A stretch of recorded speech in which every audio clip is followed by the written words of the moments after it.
안녕하세요. 즐거운 게임 토크 인생게임입니다. 안녕하세요. 저는 오키도키입니다. 안녕하십니까. 저는 인서입니다. 저는 진행을 맡은 준재입니다. 반갑습니다. 참 또 이렇게 됐네요. 네. 이거 낙하산 인사 아닙니까?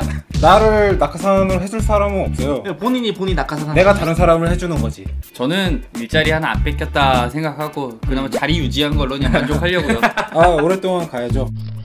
제가 궁금한 게 이 포지션 메인 진행 양 겉절이 요게 어떻게 영구적인 겁니까? 아니면 변화에 갈 여지가 있습니까? 제 기분에 따라서 돌아가는 인생게임. 기분에 따라? 방송을 기분에 따라서 만든다고요? 그날의 컨디션. 저는 그렇다면 기분을 최대한 맞춰드리도록 하겠습니다. 그렇죠. 탄핵 시켜주세요. 그러면 이번 주 인생게임 소개해보도록 하겠습니다. 바로 리니지 1입니다.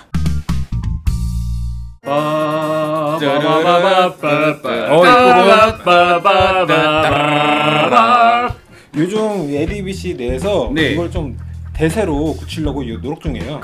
입부금이라고 하는데 제가 봤을 땐 그냥 입방정이거든요. 제가 ADBC의 지금 음악 담당이에요. 인썸이 아니었어? 다행이다. 음악 담당이 나 말고 생겨서 다행이라는 생각이 든다. 옥독이 지금 부른 입부금 바로 리니지의 메인 음악이죠. 그럼요. 이게 1998년 9월 1일 날 서비스가 시작되었습니다. 국산 게임이죠. NC소프트에서 만든 MMORPG인데 리니지라는 게임에는 원작이 있습니다. 리니지 원작만 하는 순정만화 잡지 윙크에서 연재되었던 신일숙씨의 만화를 원작으로 삼고 있고요. 간략하게 스토리를 설명드리자면은 어느 날 갑자기 아덴 왕국의 국왕 주크데필이 젊은 나이에 갑자기 사망을 하게 되고 왕가에는 아직 10대였던 왕비 가드리아와 어린 왕자 데포루즈만 남게 됩니다. 데포루즈. 근데 이 젊은 미망인 가드리아 왕비가 켈 라우엘이라는 기사와 눈이 맞아버려요. 사실 이 이면에는 케레니스라는 이 흑마법사의 관계가 있었지만 가드리아 왕비와 켈 라우엘이 눈이 맞아서 결혼을 하는 바람에 켈 라우엘이 왕위에 오르게 됩니다. 그래서 이제 왕자 데포루즈는 켈 라우엘과 흑마법사 케레니스에게서 목숨을 위협받게 되는데 이거를 자신의 아버지였던 듀크데필 왕의 혈맹원들 의형제들이 막아주고 데포루즈 왕자를 옹립하고 이제 성장시키게 되거든요. 그렇게 시련을 겪고 성장한 데포루즈 왕자가 5인의 혈맹기사 철의 기사 아툰, 그림자의 기사 크리스터, 백조의 기사 로엔그린, 달의 기사 질리언, 마법의 기사 조우와 함께 왕국을 불법 점거하고 있는 켈 라우엘을 물리치고 왕위를 되찾는 그런 모험 이야기를 그리고 있습니다. 이 원작에서 캐릭터 말고도 여러가지 요소들을 게임 속으로 가져왔다고 들었어요. 말하는 성, 블루디오 용지, 켄트, 아덴, 용의둥지 우렌, 기란, 하이네 등의 지명들이 실제로 등장합니다. 게임 내에서. 그리고 원작에서 이제 키포인트였던 혈맹 이런 단어가 실제로 군주라는 캐릭터를 통해서 등장을 해요. 그 클래스만이 혈맹을 만들 수가 있잖아요. 그렇죠. 나중에 공성전도 하고 공격력은 약한데 체력도 약하고 그런데 그 혈맹이라는 그 시스템만으로도 많은 분들이 캐릭터의 매력을 알 수 있었죠. 당시에는 기사, 마법사, 군주, 요정 이렇게 4개의 직업이 있었고요. 현재는 다크엘프, 용기사, 환술사, 전사 등의 원작 외의 캐릭터들도 다소 추가되어 있습니다. 저는 당시 했을 때 기사를 선택을 했어요. 여자 기사 디자인이 너무 좋아갖고 여기사를 데리고 막 돌아다녔답니다. 약간 탱크탑 같은 그 약간 갑주를 거치고 있잖아요. 그리고 컬러가 노란색이었어요. 흑발이었던 거. 흑발이 이제 질끈 묶은 포니테일 머리라고 있죠. 포니테일 하니까 키도키가 좋아할 만한 요소가 다수 포함되어 있네요. 그때부터 시작된 건가요? 포니테일에 대한 당신의 애정은? 아니 제가 봤을 때 세포 수준에 약간 각인돼 있는 거예요. 포니테일에 대한 사랑은. 아니 근데 매력을 느끼는 포인트니까. 저는 제일 궁금한 게 저희 친척 형이 했던 캐릭터가 뭐가 맨날 허구한데 절을 해요. 하얀 옷 입고 하얀 옷. 이게 무슨 클래스인지 궁금해요. 아직도 궁금해요. 바로 남자 마법사예요. 그 마법을 쓸 때 동작이 되게 과하게 막 이렇게 막 이거를 절을 하거든요. 그냥 막 파라오한테 저는 이래요. 격하게 하더라고. 그 마법사는 금발이잖아요. 남자 마법사? 남자 마법사 금발이고 또 하얀색 로브를 입고 있죠. 반면에 여자 마법사는 흑발에 보라색 또 어깨가 드러나는 그런 옷을 오픈 숄더라고 하죠. 여자 마법사 같은 경우는 그 작중 원작만에 등장하는 케네니스를 모티브로 만들어서 좀 더 섹시함이 강조되어 있어요. 섹시야. 남자 기사 같은 경우는 이제 두톤 흰색과 이제 파란색 갑주를 조화된 이런 갑옷을 입고 있고, 군주 같은 경우는 이제 빨간색과 하얀색이 조화된 복장 데포루즈 데포루즈를 모티브로 만들었고요. 여자 군주 같은 경우는 작중에 등장하는 백조의 기사 이실로테를 모티브로 했습니다. 남자 요정 같은 경우는 달의 기사 질리언, 요정조 출신의 기사 질리언을 모티브로 만들었고, 그리고 마지막으로 이제 인썸이 좋아하는 여자 요정 달기사 질리언의 쌍둥이 동생이었던 오웬을 모티브로 했습니다. 아 오웬. 네. 그렇게 이렇게 멋지고 이쁜 캐릭터를 만드는데 주사위를 굴려서 능력치를 뽑아요. 정말 목불복이에요. 능력치를 한쪽으로 몰아주는 게 제일 좋은데 주사위를 몇 시간 굴려도 아무리 굴려도 18이 안 뜹니다. 군주는 카리스마가 높으면 나중에 혈맹원을 더 많이 받을 수 있는 거죠. 덱스는 이제 민첩성인데 주로 요정이 활을 들고 공격을 해요. 원거리 공격에 관련된 스치라고 활 생각하시면 데미지가 더 들어요. 아 원거리 공격에 대한 보정이 있는. 기사는 뭐 탱커 같은 근접 공격을 주로 하니까는 체력이 높아야 되잖아요. 또 코는 체력을 또 뜻하는 거고 마법사는 이제 인트 INT가 높으면 또 마법 데미지가 높은 거죠.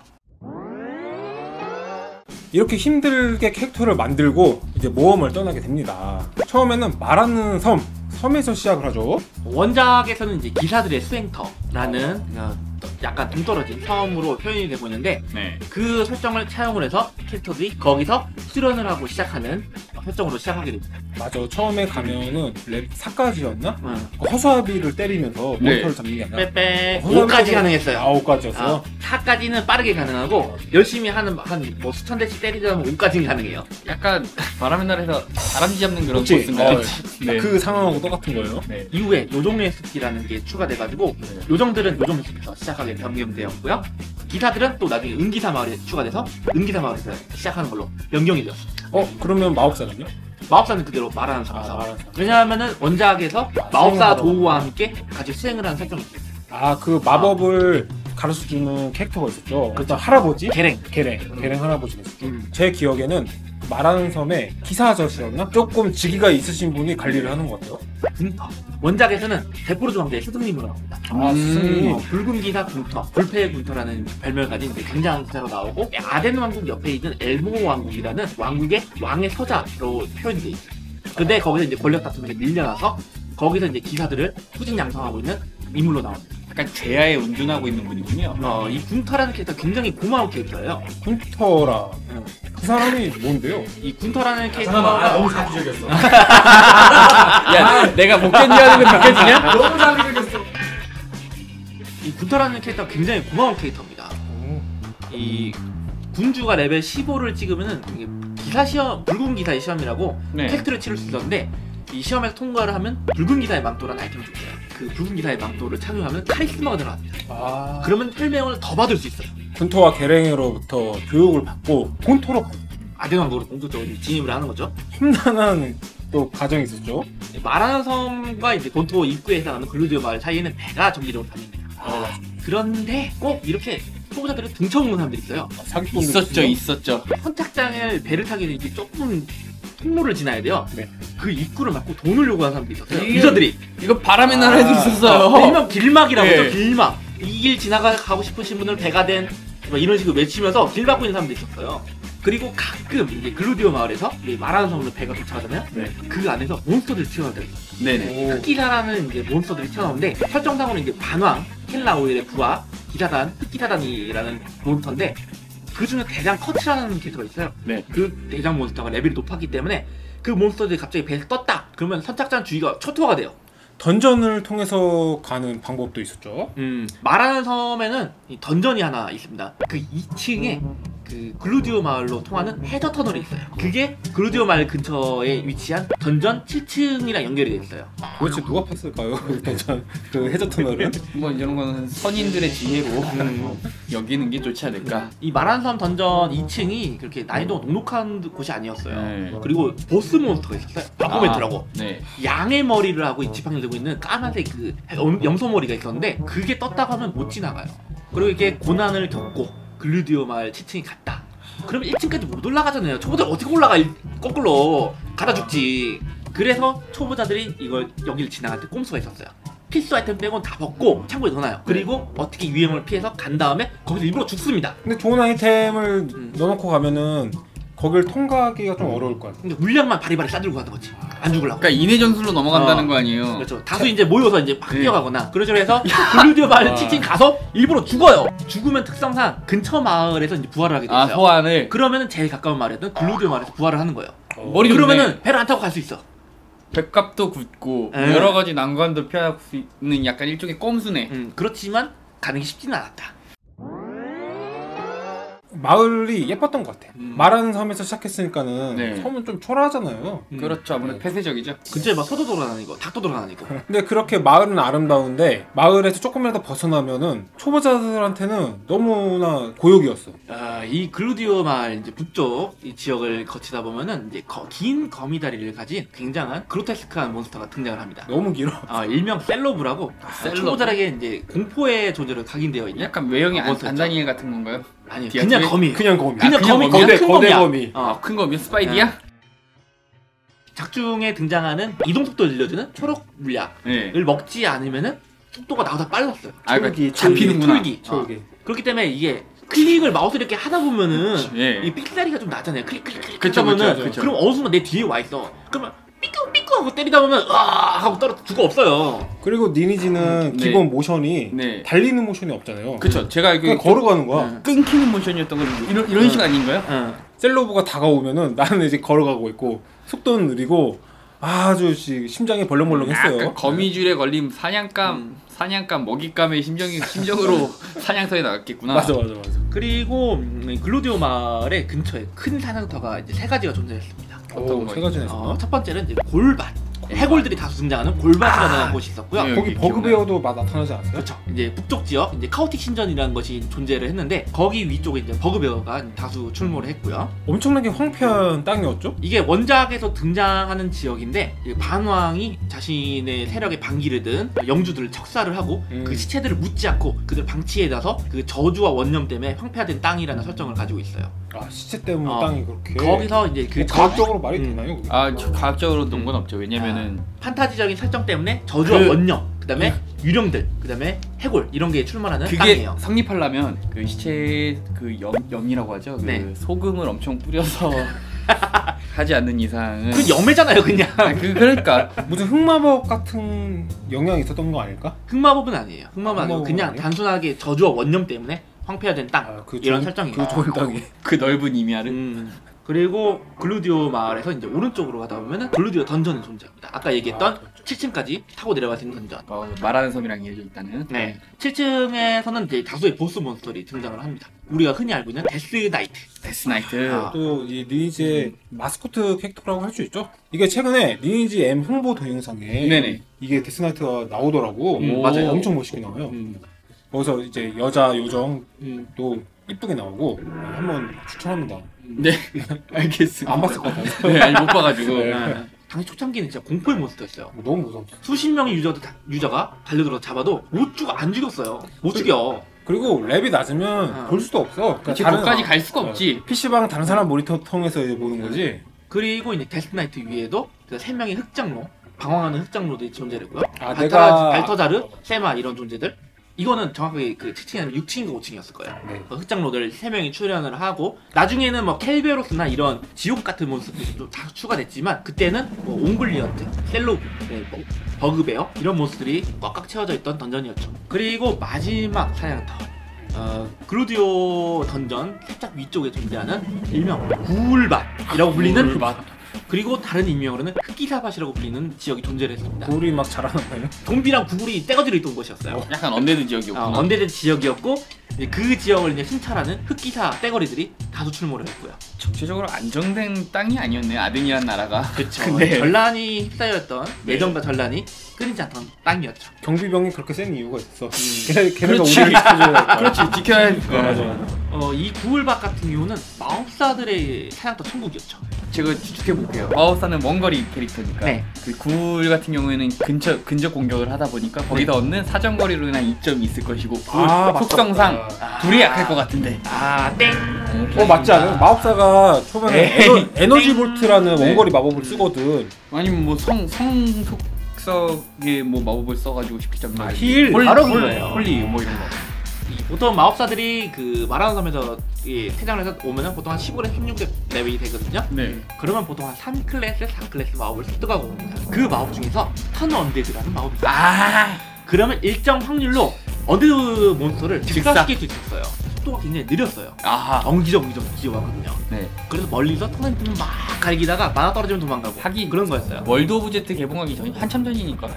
에너지 볼트로 죽이면은 좀 약해나? 좀비 같은 경우는 뭐 그걸 충분히 잡을 수 있는 그런 약한 몬스터였지만 구울 같은 경우는 초보자가 에던스 볼트로 잡기는 조금 효율이 떨어졌죠. 마찬가지로 뭐 요정 같은 경우는 아까 인삼 얘기한 대로 원거리 이점을 이용해서 이 구울밭에서 많이 사냥을 했죠. 좀비들 잡고 다니고. 뭐 이런 사냥터에서 많은 몬스터들이 우리를 위협했는데 더 무서운 존재들이 있었습니다. PK. 카오델 PK 문제가 있었죠. 카오라고 카오티. 불리는 이 성향을 가진 유저들을 얘기하는 건데 작중에 그 PK를 해서 필드에서 살인을 하잖아요. 그러면 성향 자체가 카오틱이라고 바뀝니다. 반대로 이제 몬스터들만 많이 잡고 다니고 살인을 하지 않으면 라오풀이라고 준법적으로 이제 성향이 바뀌어요. 카르게 파란색으로 변해. 그런 거죠. 평판 같은 느낌인 거죠. 그렇죠. 그럴 수 있죠. 양심. 그냥 때리면 되는 거예요. 이게 요즘 같은 경우에는 PK를 하려면 서로 승인을 허락을 해야지 PK가 가능한 시스템이잖아요. 요즘 온라인 게임은. 근데 과거에는 그렇지 않았다는 거죠. 제 기억에는 특정 키를 누르고 강제 어택을 했던 걸로 기억나는데 제가 기억하는 컨트롤 키를 누르고 그쵸. 하면은 마우스 커서가 칼pit으로 변해요. 맞아. 그렇게 이제 강제로 때릴 수 있는. 둘이 그럼 그렇게 해본 경험이 있는 거네요, 두 분 다. 저도 오히려 내가 안 해봤나 생각하면은 뭔가 여기가 아파. 양심이 찔리는구나. 뭔가 찔러. 길 막는 그 얌체들이잖아요. 네. 이제 길 비키라고 하는데 너무 안 비켜서 열받아서 쳐죽인 적이 있어요. 소위 정의 구현을 했다. 정의 구현을 했다. 때때로 살생은 필요한 법. 그런. 이 PK 형태가 굉장히 많았습니다. 이 흔히 말하는 단체 PK라는 게 존재했어요. 집단부터. 일명 여러분들 잘 아시면 활피단, 법피단, 1억 피단 이런 존재들이 있죠. 일단 활피단부터 이제 설명을 드리자면 요정들이 원거리 공격이기 때문에 성공을 치기가 굉장히 수월하잖아요. 그렇죠. 그렇기 때문에 다소 이제 레벨 높은 요정들 뭉쳐다니면서 단체 PK를 했던 그 단체들을 모두 활피단이라고 불렀어요. 진짜 여기서 이 온라인 게임에서 각종 사회 문제들이 다 나오는군요. 그리고 이제 법피단은 저렴 마법사들을 모아서 이제 PK라는 형태였는데 네네. 마법사 특성상 레벨 한 4만 넘어도 네. 이 절의 마법을 배울 수 있었어요. 에너지 볼트. 네네. 이 에너지 볼트가 상당히 효율이 좋은 편이거든요. 아하. 레벨이 낮아도 데미지가 많이 들어가는. 만화 소비량에 대비. 이 마법은 레벨 보정에 영향을 받지 않았어요. 무조건 데미지가 들어가요. 일정 직접 공격이 아니기 때문에 물리 타격이 아니기 때문에. 그렇죠. 일정 거리에 들어오는 유저를 1.4라는 거예요. 그러면 창 던지는 거지. 그럼 죽는 거예요. 레벨이 웬만큼 되지 않으면. 너무 경직된 사회 아닙니까 여기? 근데 이 버피단의 단점은 네. 레벨이 높은 기사나 네. 이 다른 사람이 등장하잖아요. 그럼 네. 싸그리 물약 빨면서 쓸어버릴 수 있었어요. 그리고 또 하나. 그리고 마지막으로 1업 피단. 이건 뭐예요? 1억. 이 버피단은 레벨 저레벨 마법사들을 단체로 PK를 했던 단체라고 했잖아요. 근데 1업 P는 고레벨 마법사가 하던 행위였어요. 그 마법 중에서 6단계 레벨 마법 1옵션이라는 마법이 있었습니다. 네. 이 마법이 특히나 그 마나 소비 대비 효율이 굉장히 좋은 마법 중에 하나였거든요. 네네. 이 땅이 갈라지면서 이 진흙파가 이렇게 파동이 이렇게 착 나가는 진짜 멋있는 마법이었는데 진짜 멋있는 마법. 화려한 이펙트군요. 그 마법을 이용해서 단숨에 네. 보통 던전 입구로 딱 들어가면 그때 당시 로딩이 조금 있었어요. 네네. 그러면은 캐릭터들은 딱 등장했는데 내 화면은 뜨지 않았어요.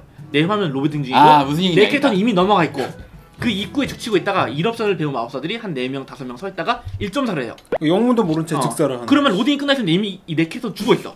진짜 짜증났다.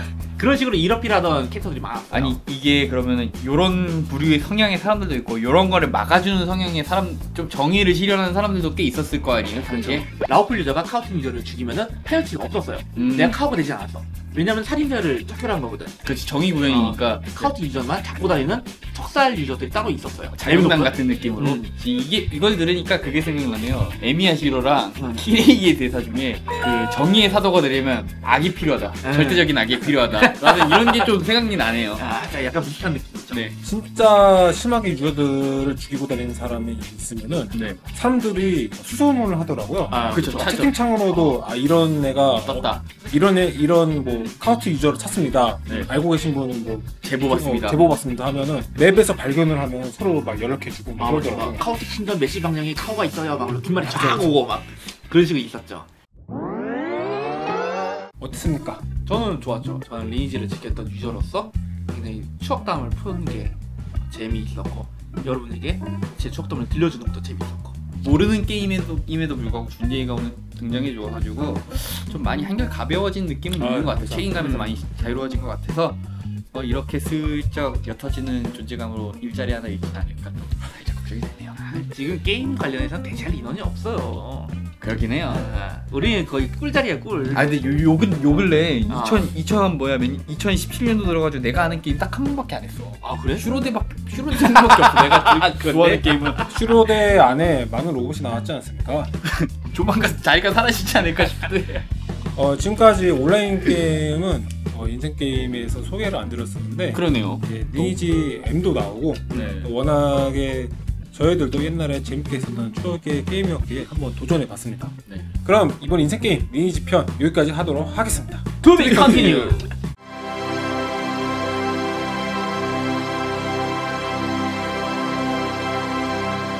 ADBC